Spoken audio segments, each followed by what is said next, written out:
All right, ladies and gentlemen, welcome back to Houston Rockets Daily. Let's talk Rockets, episode number 62. We have a lot for you here in the stew. Beautiful day here. I do want to say really quickly, yesterday we did our first ever Let's Talk Rockets. That wasn't live. It was fun. You guys ran it up, but it just wasn't the same. So we're back here live, and Rockefeller Plaza, as always. The link to this as a podcast is down below on Apple and Spotify. We got our 5th review yesterday, or our 5th rating on Spotify. So thank you to whoever that was. I appreciate you. Now only 2 out of the 5 ratings are myself. And you guys, nonetheless, have been running that up. So I appreciate you guys so much. It's going to be a fun second half of the offseason here, second half of the season here before hopefully an eventful Houston Rockets offseason thanks to all of our draft picks. So let's get into it. We're going to keep it quick here. I've got just a bunch of fun, random little stuff here because, as you guys know, I mean, this is, I'm a fan, dude. Like, this isn't, I'm not a Rockets reporter. I'm not a player. Obviously, I'm not, trying to work within the Rockets stat. You know what I'm saying? Like, we're just keeping it loose here. Lashard Binkley, he does a great job. Today, we'll find out the injuries of Fred, Cam Whitmore, and Tardy Eason. So we might know today if Ime Udoka plans on making a lineup change. So stay tuned for that. We'll definitely drop a video or we'll talk about it tomorrow, depending on the time. But we talked yesterday in yesterday's show about the Houston Rockets' first couple of games to start the second half. And I didn't realize that 6th game is against the goddamn Phoenix Suns, man. So we need some help, dude. We need to go on a win streak, and we need to do that immediately. There's only, I believe, 28 games left on the season. We're the 12th seed. We're 24-30, right? We've got a solid defense, but the offense cannot get the job done. And like I just said, we'll have injury updates on Fred, Tardy. Honestly, it could even be out. It's already, geez, dude, how the hell is it 2 p.m.? I don't know how the hell it's 2 p.m., but let's check Hoops Hype really quickly to see if we got an injury update on any of these cats. Nope. No, we got nothing. All right, so we'll know that relatively soon, but we're 3.5 games behind the Golden State Warriors and their new lineup. They're looking good with Klay Thompson coming off of the bench and Andrew Wiggins and Dre and all that fun stuff. So here's our 6 games. Tomorrow we're playing the New Orleans Pelicans. All it sucks, dude, because the West is so goddamn good. All of these teams are very talented.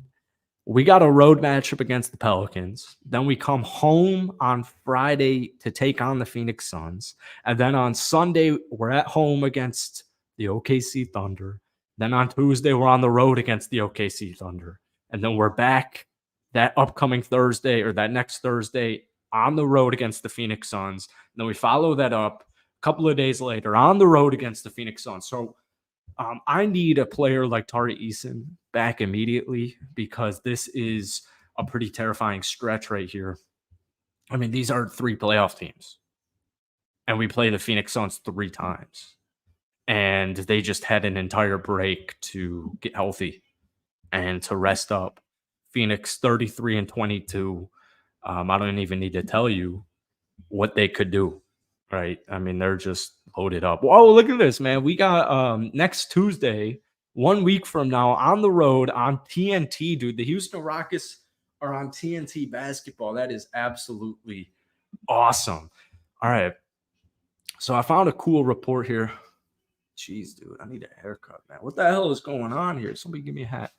I found a, just Bleacher Report article. The NBA season right now, as we all know, during the All-Star break is so dead. I mean, it is literally so dead. We got, dudes beefing on Twitter right now about Jaylen Green and all of that stuff. And it's crazy, but we got a report, or not a report. We got an article here where it's like Bleacher Report's dropping win-loss predictions for every NBA team. And, even though Bleacher Report's got its flaws, shout out to a site like that for making content during the All-Star break when it's so dead, dude. It's just a week of nothing, especially for a team like the Houston Rockets, where it's more, we're kind of waiting on injury updates and that kind of stuff. It's a break, right? So they actually have the Houston Rockets sitting here at 39 and 43. That is a much better rate than I would have ever guessed. Let's see. I'm not a mathematician. 39 and 43 would have us 39, 15 and 13. So they got us 15 and 13 in the second half of the season. The issue with this is we would not make the play-in. The good news is we would be hovering around the play-in, but I always talk about on this channel, like, it's nice at least to be in competition for a play-in spot. The only thing that would really prevent the Houston Rockets from, competing the final 2 weeks to try and get the 10th seed would be like a brutal like 4 or 5 game losing streak, which we absolutely can't go. But if they were to go like 0-6 on that, hypothetically on that 6 game trip we got going, that would certainly eliminate us. The 39 and 43 would probably have you, depending on what Utah does, as the 11th or 12th seed. I don't think we can be below 500 to make the play-in because of Golden State. I think Golden State's a very talented team. And like we keep saying on this channel, man, they're starting to figure it out. Yes, they've got flaws, but they're getting healthy and they're starting to figure it out. So if we want to, let's see, if we got 28 games and you went 20 and 8, you'd be 42 and 38. So 20 and 8 might be what we have to go. To be honest with you, we might have to win 20 of these final 28 games in order to make the playoffs. Let's just do a quick browse before we get into some Jaylen Green discourse.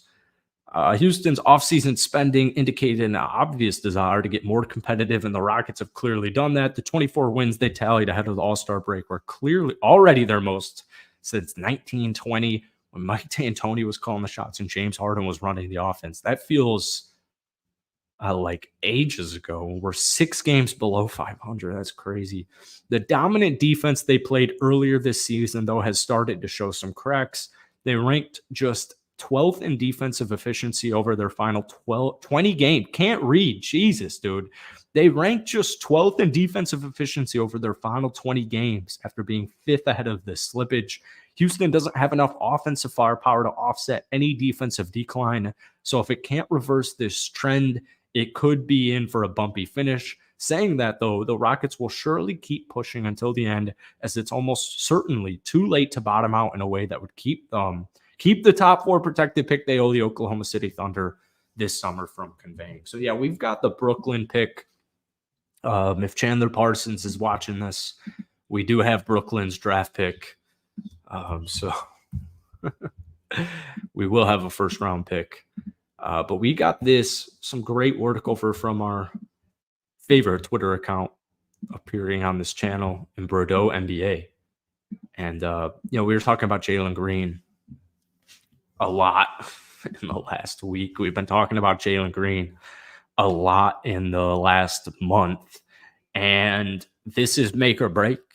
I've already kind of talked about some of this stuff. I mean, it's difficult because I'm not a reporter. I'm not a journalist. So there are guys who do great work in the Rockets organization and the media world who, they have to cover this kind of stuff and they have to keep it a buck. And Jaylen Green is kind of the odd man out, it appears, in the whole Rockets future core talk. So it sucks, but at the end of the day, man, it is a business. And, even though I'm very hopeful on Jaylen Green, I was kind of going off on a Twitter tangent yesterday.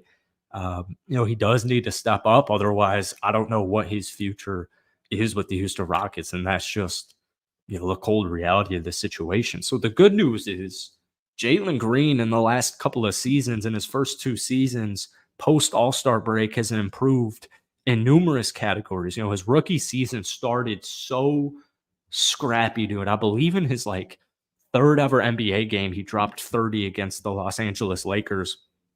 But it was unbelievably inefficient shooting.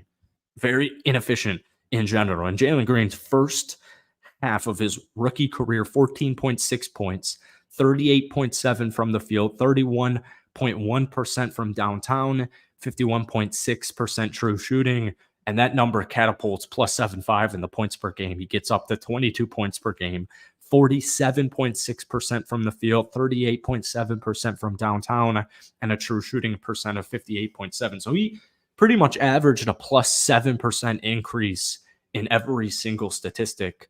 Year two came out shooting strong, was scoring at will. Last season was, kind of just we saw the writing on the wall with Steven Salas, and we knew that change was coming, and we knew that Houston was going to spend some money in free agency, and we knew that the core was going to be together for the full season. And he was still scoring very well, 21.8%, 21.8 points per game, 40.9% from the field, 33% from the downtown range, and 53.4% true shooting. Very nice.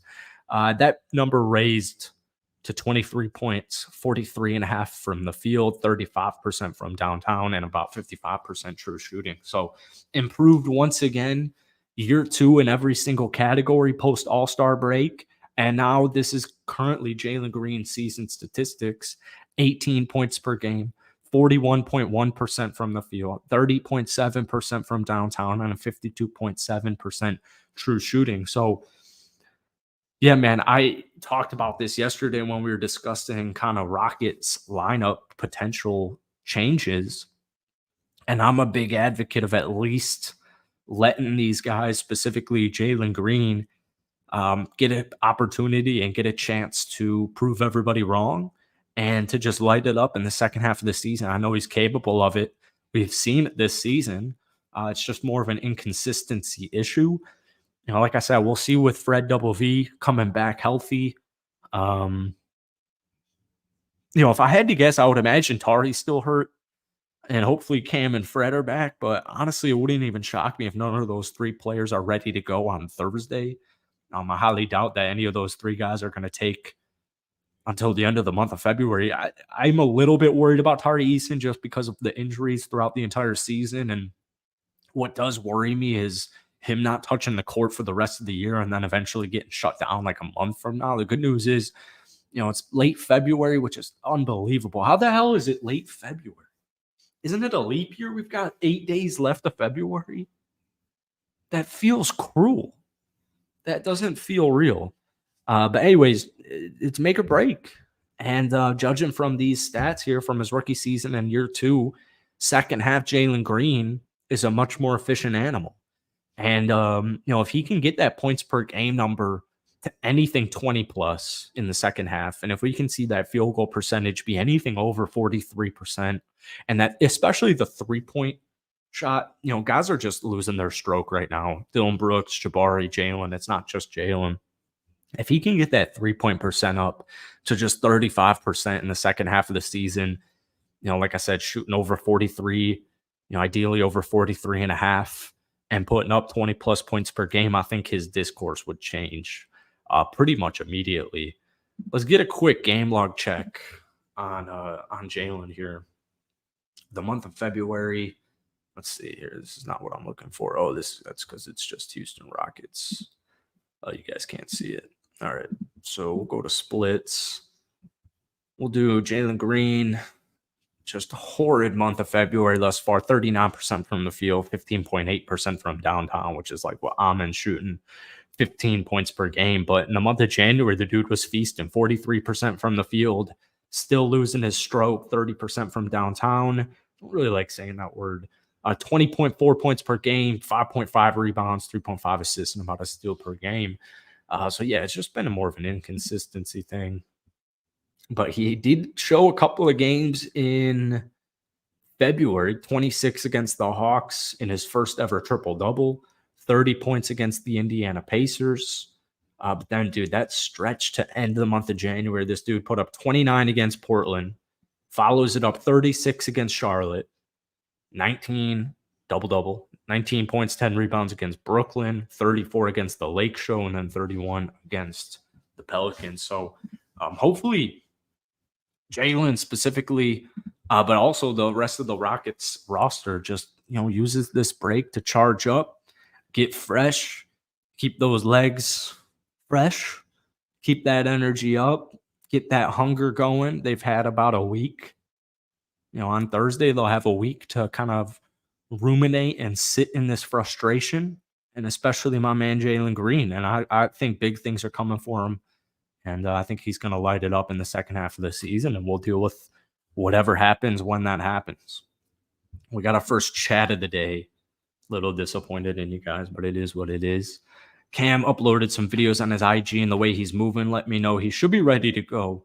He might take that starting spot. I don't think Cam will take the starting spot because of defense, especially with Ime Udoka being the head coach. I don't think Cam will take the starting 2 role. I do think it would go to Amon, but either or, and as well as Jaylen Green, man, I'm interested to see what happens in the second half of the season. So that's it for today. Like I said, we're keeping it short. It's the All-Star break, and we don't really have much going on. So stay tuned for the injury updates as the day goes on. We should know that in the next 24 hours. And I hope you guys all have a great rest of your day, and we'll see you tomorrow.